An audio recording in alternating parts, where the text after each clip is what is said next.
নমস্কার, মাই স্পেশালসের আর একটা সুন্দর ব্লগ নিয়ে আমি সংহিতা আবার চলে এসেছি। সবাই কেমন আছেন? আবার টালিগঞ্জের উদ্দেশ্যে বেরিয়ে পড়েছি আমরা। কালকে জামাই ষষ্ঠী। তো চলো জিয়ান, আসো। জিয়ান দেখুন বড় হয়ে গেছে, নিজের ফ্রুটি নিজে হাতে করে নিয়ে যাচ্ছে। হাই হাই করে দিয়েছো, চলো যাই। এই গাছটা জানেন যতদূর মনে হচ্ছে দোপাটি ফুল, এত সুন্দর রং। লাগালাম একটা ডাল নিয়ে, কিন্তু হলো না। দেখি পরে আবার চেষ্টা করব যদি হয়। কালকে জামাই ষষ্ঠী, আমরা আগেই চলে যাচ্ছি তাই না জিয়ান? আমরা আগের দিনই পৌঁছে যাবো টালিগঞ্জে। না না, লেট হবে না, লেট হবে না। হাওয়া দিচ্ছে, খুব জোরছে হাওয়া দিচ্ছে। কালকে নাকি খুব ঝড় বৃষ্টি হবে বলছে। তো চলো যাই।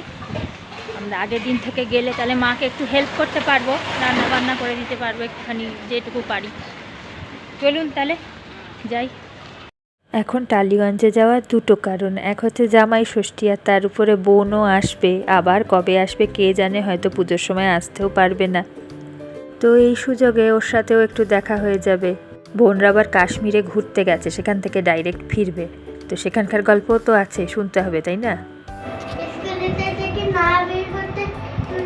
পারলে তাহলে কি করতে হবে?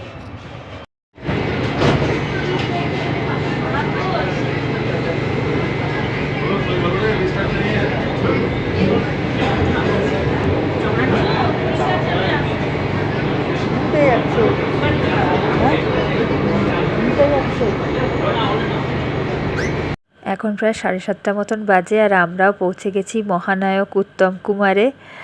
আর এখনও মেট্রোটা হয়ে এত সুবিধা হয়েছে আমার যাতায়াত করতে, 45 মিনিট মতো মোটামুটি লাগে। আর এখান থেকে তো পাড়ায় ঢুকেই যাব, 2 মিনিটও লাগবে না।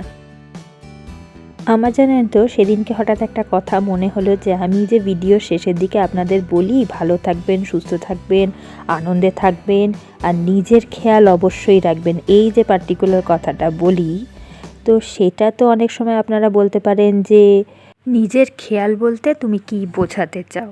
তো আমি কিভাবে নিজের খেয়াল রাখি সেটা একদিন একটা ভিডিওতে আপনাদের সাথে শেয়ার করব।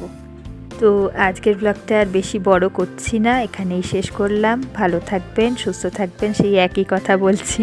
নিজের খেয়াল রাখবেন অবশ্যই। আর খুব শিগগিরই তাহলে দেখা হচ্ছে আর একটা সুন্দর ব্লগ নিয়ে।